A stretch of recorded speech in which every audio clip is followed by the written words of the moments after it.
it's so wonderful to have you here with us at Girl Talk. This has been a dream of mine for 3 years. I don't know whether you know that or not. I've been contacting your PA, Jana, for 3 years to see if you could come. So I'm just so glad that you've been able to make it today. And I know from just even the short conversations I've had with ladies in the break that they have been so impacted by your story from around the world. But I've got a question for you first. How did you become a baroness? Well, first may I say how wonderful it is to be here. Thank you. I know that you've been very kindly asking me, and it's very mortified when I couldn't come previously. So lovely. It's God's timing. It's always God's timing. It is, you're right. How I became baroness? Well, as I said, it's God's sense of humour. I was not into politics. But I think to rewind the tape and a very quick précis. Obviously I'm a nurse and a social scientist by intention. That's what I was doing in my life. But after I qualified as a nurse, about 100 years ago, I then was working as a staff nurse in a German hospital. And I had the best nursing education anyone can ever have, which was 6 months as a patient with renal tuberculosis in Ward 3. I wish I'd had that experience if I'd ever touched a patient myself. I'd have been a much nicer nurse. If I had not met clinical nursing, I then did my degrees in social sciences as a part-time student at London University while the children were young, and that worked very well. And then I went into academic life because that fits with family commitments. Yes. And then I found myself the most politically naive creature that ever went into a highly politicised institution of education, then the Polytechnic of North London. And I found myself head of the sociology department, and I was with 20 academic staff, 16 were Communist Party or further left. I mean, they're really hard line far left. So that was a tough time. It was a tough time. Their definition of higher education is not mine. Mine is freedom to pursue the truth within the canons of academic rigour. Theirs was really hard line, real ideological indoctrination, academic blackmail, character assassination, physical assaults. I sort of fought that battle for 9 years, but I also realised it wasn't only happening in the Poly of North London.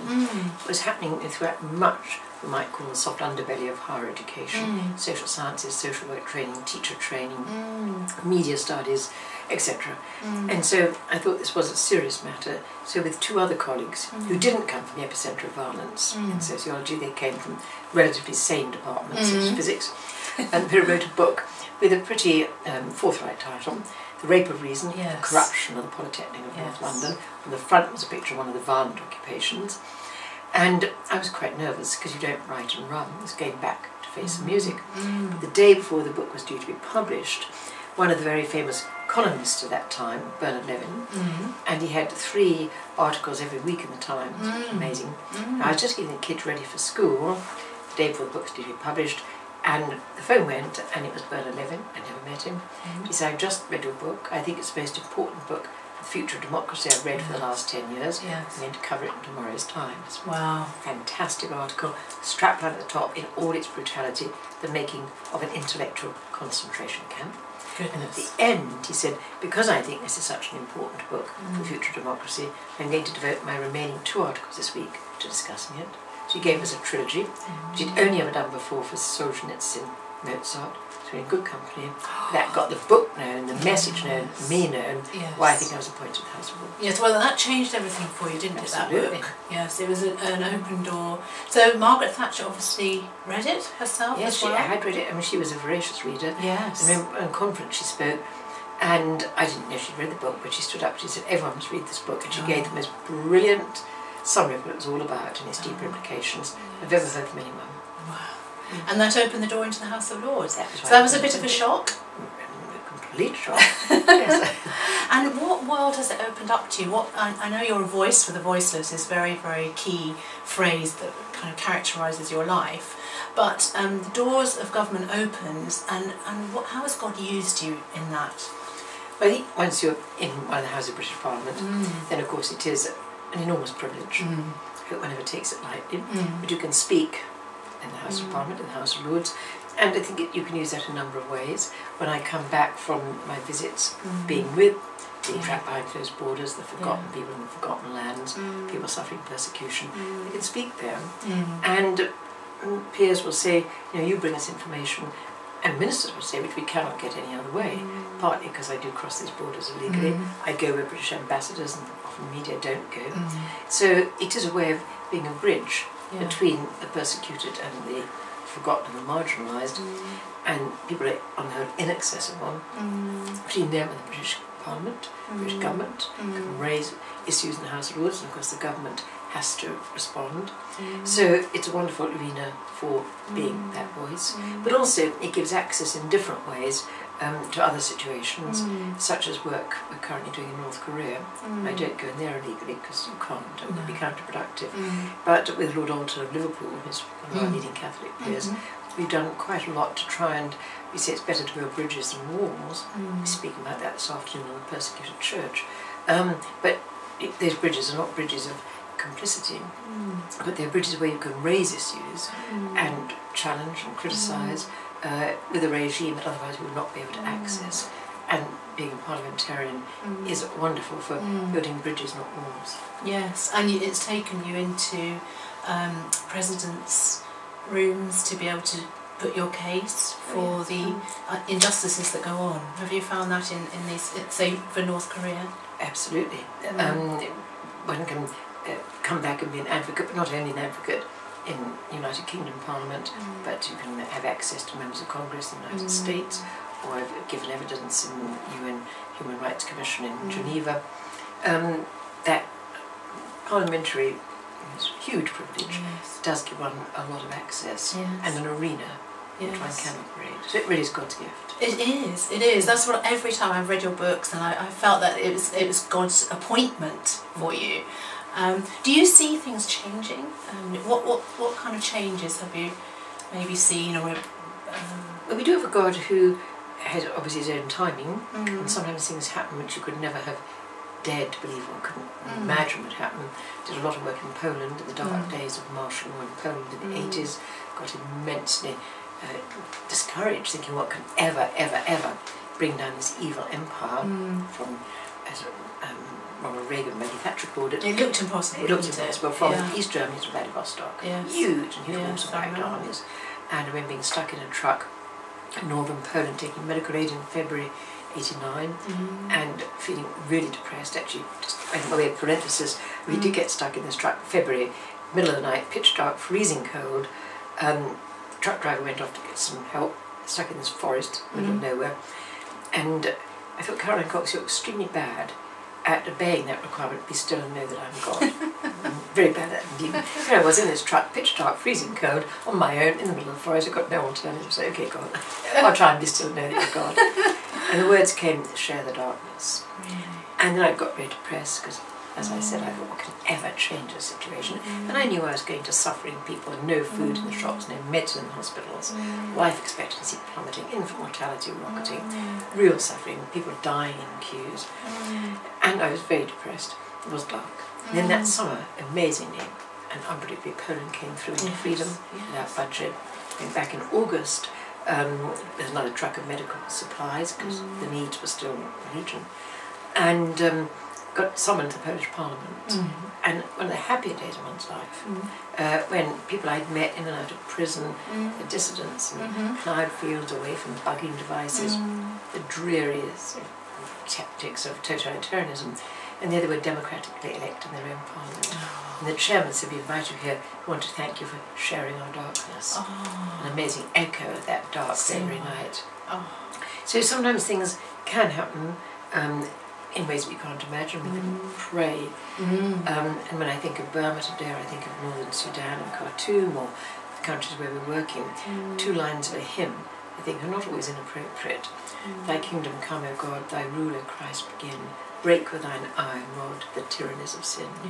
And I think there are some tyrannies of sin. It's not inappropriate to pray that God will deal with in his way, but we can only pray that it's obviously his will, how he deals with them. So things can happen in ways which do bring real hope. Other situations still look intractable and transient, and one just has to commend them to God. But he does always raise up the heroes and heroines who do bring light to the darkness. And that wonderful passage, where the light shines in the darkness has not overcome it. And it's often in those parts of the world, amazing where the church grows. Yes, and you've been sharing some of those heroines and heroes today, which has been wonderful to see and to hear their stories. But you've also written a book about martyrs, and it's one of the books, modern day martyrs, and it's one of the books that gripped me. Hearing the stories, because you were really emphatic, weren't you, about recording these stories, because otherwise their lives, you wouldn't know what they suffered for their faith. And I remember crying, one of those, the little boy that was macheted to death, wasn't he? And he just said, no, I'm a soldier of Christ, and he would not speak. I think he was about 16 or 15, wasn't he? I've shared that with our youth group, and I'm just thinking, well, this is real life. There are people dying, and what you're saying is you're seeing hope with the blood. They said the blood of the martyrs cries out, but it isn't lost, is it? That there's a faithfulness of God, and He'll bring fruit from those deaths. Have you seen that in some of these countries? It's in many places. I mean, it's a well-known saying that the blood of the martyrs is the seed of the church. Yes. And that's often where you find the church growing so fast. But I've got a new book coming out in the autumn, written with Ben Rogers, and it's called The Very Stones Cry Out. And then the subhead is Persecuted Church, Pain, Passion and Praise. And I think the message of that book is that it was born actually walking through the rubble and the broken glass, the splintered wood, the torn Bibles of yet another destroyed church. This was in India, in Orissa. But just sort of stumbling over that broken glass and burnt bricks. I've done this too often. I have done this so many times in Sudan, Nigeria, Indonesia, Armenia. There's no other faith tradition in the world today that has suffered such systematic and widespread onslaught on its holy places as has Christianity. And some years back, Paul Marshall wrote a book, The Very Blood Cries Out. We still look the other way. We still are not engaging. So the words came to me, the very stones cry out. So that book documents a lot of the Christian persecution going on today. But the message is not one of despair or discouragement. Yes, the church is burnt, but so often you go into a ruined, empty shell of a church and you find people worshipping and worshipping with joy.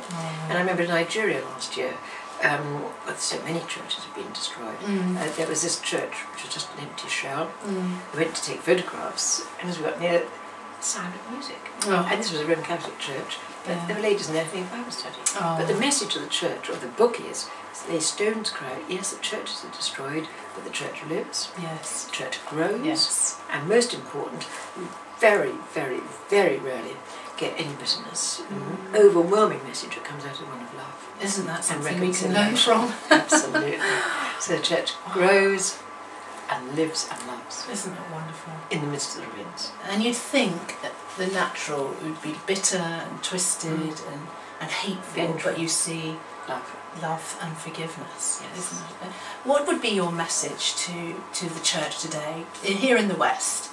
That's always the challenge to me, is I have such a comfortable life compared to the people that you meet.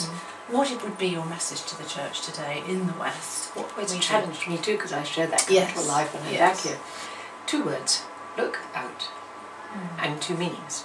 Look out to the persecuted church. Engage with the persecuted church. You don't have to travel there. Not everyone can travel. Who's as lucky as I am. But we can know, we can learn, we can be informed. As St. Paul said in his letter to the church of Corinth, when one part of the body of Christ suffers, we all suffer. Yes. We don't have to be there, but we should be suffering in spirit alongside them. Yes. Praying for them. Because their priority request is always for prayer. It's that honouring their priority request. But also, if we don't look out and engage with them, we're denying ourselves a blessing. Yes. They bless us. Yes, absolutely. More than we could ever bless them. Yes. And the other meaning of the look out is actually wake up, because we also have real threats in this country. And just one other answer to your question earlier on about using being parliamentarian. I've just introduced a bill in the House of Lords to address the issue of Sharia law in this country, which is utterly incompatible with fundamental principles of equality before the law and against in this country, we're committed to abolish gender discrimination. Sharia law is inherently based on very systematic discrimination against women. Yes. Women are suffering in this country as a result of it. Yes. So I think we also need to look out in our country to what may be a very real threat to our spiritual, cultural and political heritage, and pray for wisdom and discernment here as well. So look out to the horizons, share with people on the front line of faith, be blessed by them, but also look out in our own country. And Bishop Ben of Nigeria, wonderful man we'll meet again this afternoon, said to us, over there we have a faith worth living for. It's a faith worth dying for. Don't you compromise the faith we are living and dying for. And we are.